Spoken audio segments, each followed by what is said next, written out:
Alright, welcome back to Super Sentai Review, episode number 34. This time I'm talking about episodes 29 to 31. I was talking about these ones, but I had to stop for a couple reasons. This is the restart of that one. Two reasons. One, a bug crawled on me during the video. Yes, kind of embarrassing for that to happen. The other was because I was called out because of the Culvers. Yep, for some ice cream. Alright, now discuss these three episodes, 29 and 31.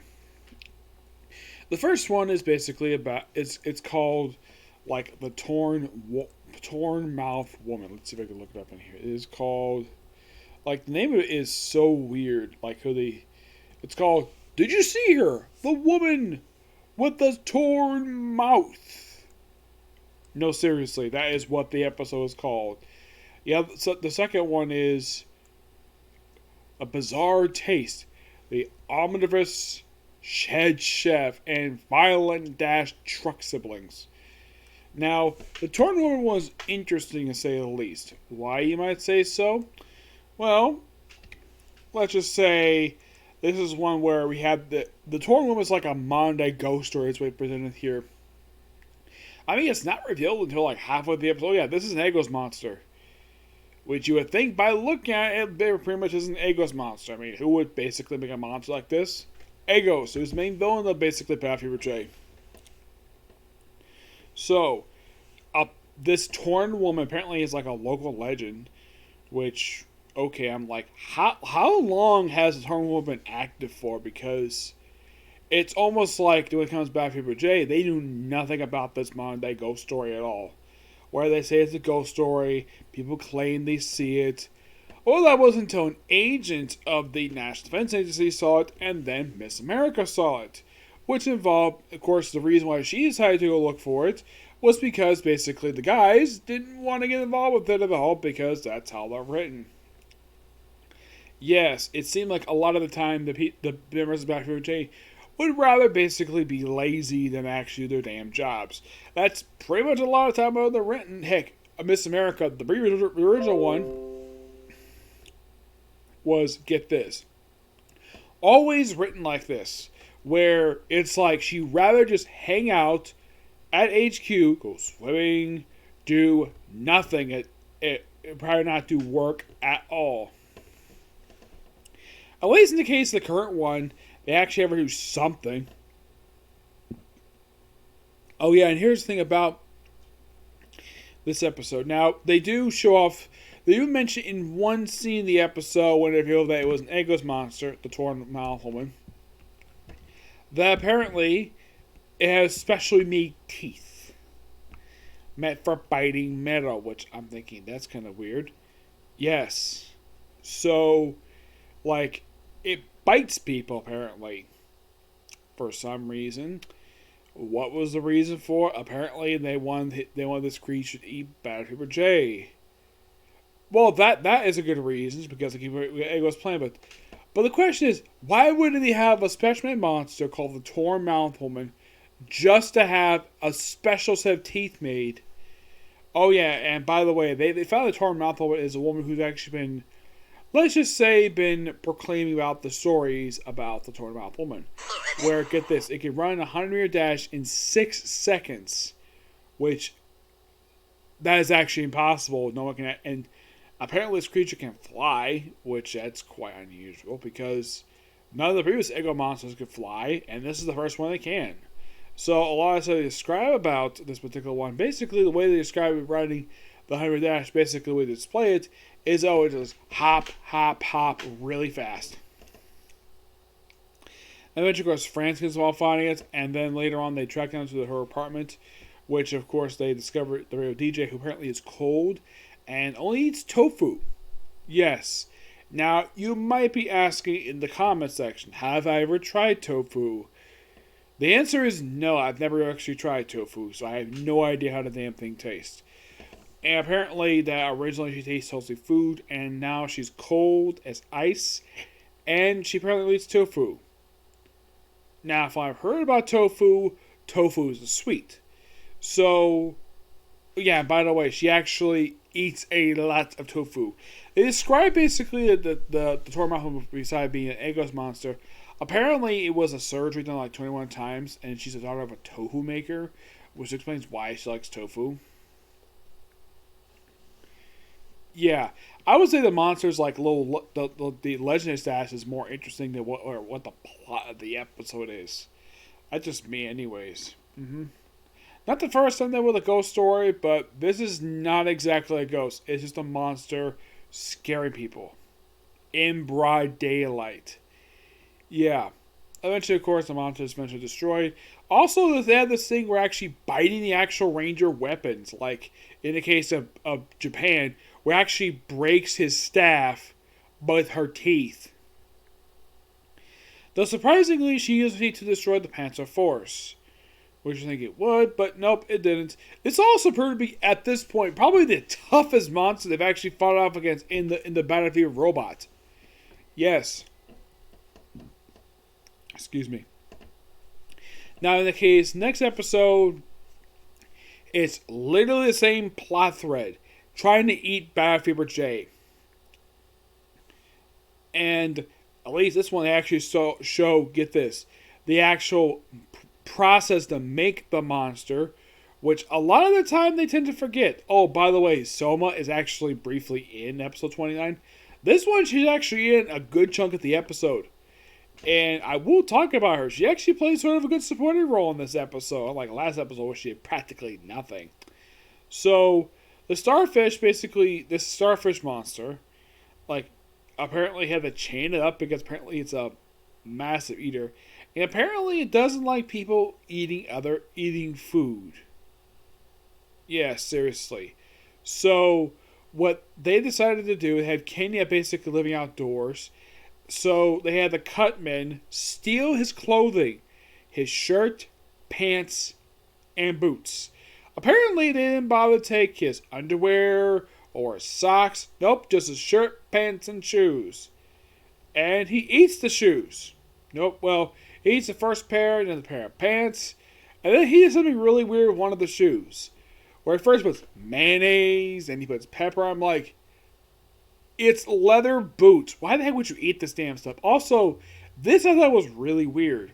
Like, they would claim his pants as his shirt. I don't know if that was a typo on the part of either the subbers, basically, who did this, or the fact that it could be on the part of the actual episode. They referred to his pants as his shirt, and they referred to his shirt as his pants. I thought it was kind of weird. Yeah, and he does the same thing with the shirt, too. Like, apparently had this special, like, sauce to put on, like, what? Yeah, and then eventually it follows around Kenya, who spends a lot of the episode, because apparently the clothes got taken, walks around with a loincloth on, and here's the thing. Apparently no one has a problem with him wearing a loincloth. Now, I should point out, though, people in actual Kenya do not wear this stuff at all. This is a stereotypical thing that I'm sure that, well, that some people think people in Kenya dress. I know missionaries who go to frickin' Kenya, and they know for a fact they don't dress this way. They wear noble clothes. This is basically a stereotype of the African people who live in Africa. It's an old stereotype. Though this was the 70s, I'm sure that people in Japan probably thought people in Africa dress this way. You know, wearing like loincloths, basically like the freaking Tarzan, despite the fact probably at the real point they actually wore normal clothes like shirts, shorts, or probably like a suit. Nope, put them in the loincloth because they're barbarians. That's what they think anyways. Despite the fact that people probably in Africa probably not dressed that way since the early 19th century. So they had this kid named Musa who apparently is playing like, looks like Space Invaders. Excuse me, as it looks like to me because it's late 70s. That's not personal, I guess. So, takes them out swimming. So you have Kenya in a Speedo. Yep. And you have the girls in bikinis. Yes. Even Soma herself puts on bikini. She looks actually pretty good in bikini. Now, I should point out, though, her actress currently is 62. I'm not kidding about that. She's actually 62. What you're thinking, really? Yeah, really. Which is kind of strange, but yes. She is, in fact, 62. Well, the current actress is, anyways. Yes. Who was a retired wrestler. Now, at the time when this aired, the actress based son was Makoto Ueda. Yeah, she's currently 62. She was born in 1959. So, she was 20. Yes, the actress was 20 years old at the time of this episode when it was originally airing. And wow, it's no wonder she's a beautiful woman. She's got small breasts, but the only reason why because she's a bodybuilder and the fact she was a professional wrestler. Yes. So they have her on Kenya. So the starfish. So it follows on Kenya where it basically follows Kenya to one of Asia's house. So he rode on his motorcycle, and then he proceeds to eat the seat he's on, which sort of was a saddle, which, given the fact he's riding a bicycle, not bicycle, a motorcycle, it's fine. And he eats the handlebars. Yes, he eats the handlebars. Apparently, this monster sniffs the saddle. That is disgusting. And then, of course, that they fall into the pool, and Kenya, of course, falls asleep. And of course, they try to put like soy sauce and pepper on him, and he tries eating him from the feet. Yes, the feet. He tries the feet, and he finds it disgusting because it's raw. Yeah, and even after apparently getting like run over by a truck, and apparently, oh yeah, it's able to regenerate. Okay, so then someone comes with an interesting suggestion: have Kenya eat the starfish, and have the starfish devour his stomach within. Which that kind of works until Japan comes up with the idea of giving him poison, and then spitting out the actual starfish, and of course giving the antidote. Also, the starfish gets stomped on by most of the little boy who usually pops up in the series. And eventually they do, in fact, defeat the damn creature. Yeah, at one point, yeah, biting some of the rangers doesn't actually bite through the clothing for some reason. I'm surprised that this monster decided to eat the helmet Balcony wears. I'm like, okay. Oh, and by the way, does Kenny get replacements seat and handlebars? Yeah, he does, because he's actually on a motorcycle later on. Yep. Now, the very next episode does not involve eating people. It involves no friend of Cossacks, because it's like not the first time this has happened. So apparently a friend of his who's a truck driver. Now, I have met truck drivers. Here in the U.S., a lot of the time truck drivers are a bit chunky, and they're very scruffy looking, and they usually are very somewhat angry individuals. And, well, the reason is because they drive a lot at night. Yes.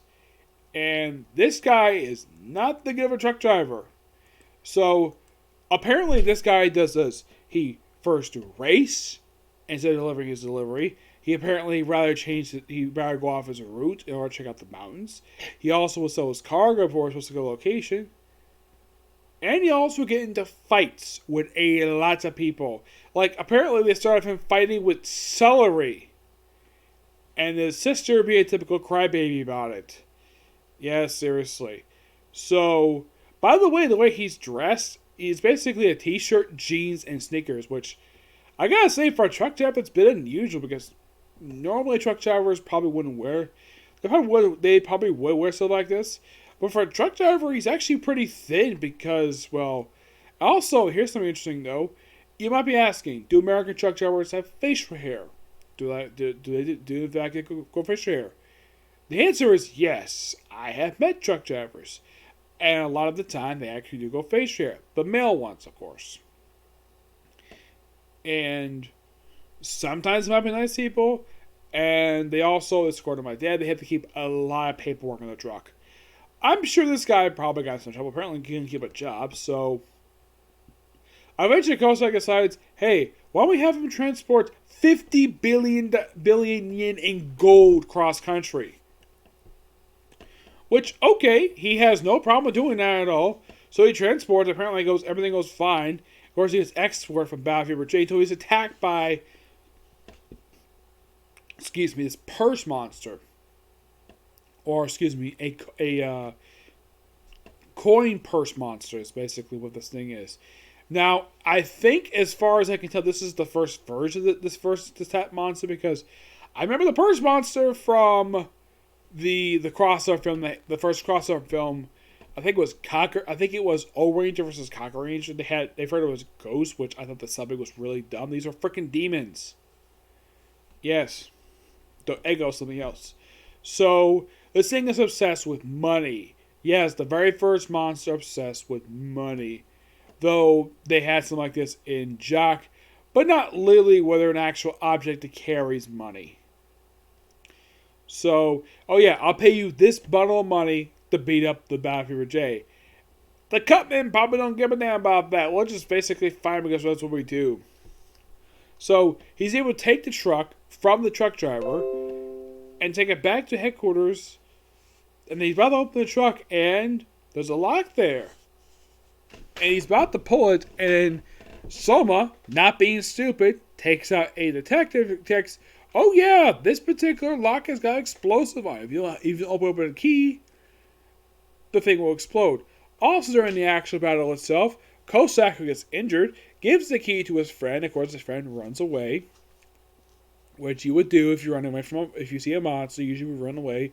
Eventually, he does toss the key away. Though you eventually find it, and then they hand off the key to the monster because the monster decides to kidnap his sister, because Cossack said that he was going to go dinner after work with the guy's sister, himself, and the three of them. And you're probably thinking, what are we going to eat? Get this. They were going to go to the KFC. When I saw that, I'm like, really? KFC in Super Sentai? I guess it's the Japanese version. My guess is probably somewhere in Japan. I'm like, wow. I mean, KFC. And Battle Fever J is hilarious.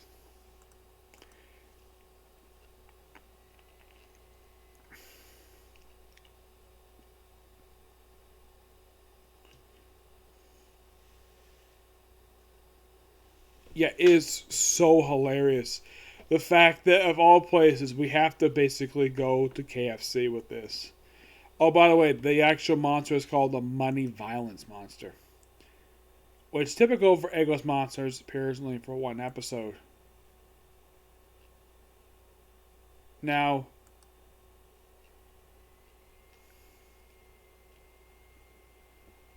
in the case of the eggless monsters, like, at this point, because of the fact that I'm actually at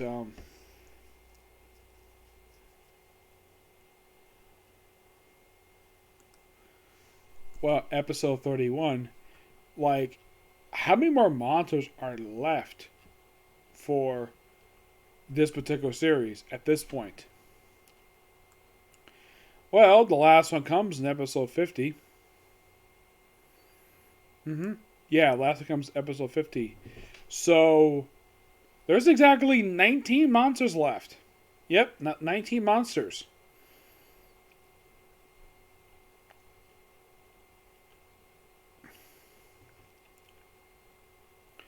Yeah, pretty much like there's 19 monsters left overall for the whole thing. Yeah, probably we'll discuss that. Oh, and the name of the monsters who were in these episodes was Casamons, aka Torn Monster. Excuse me, Picky Eating Monster, Starfish,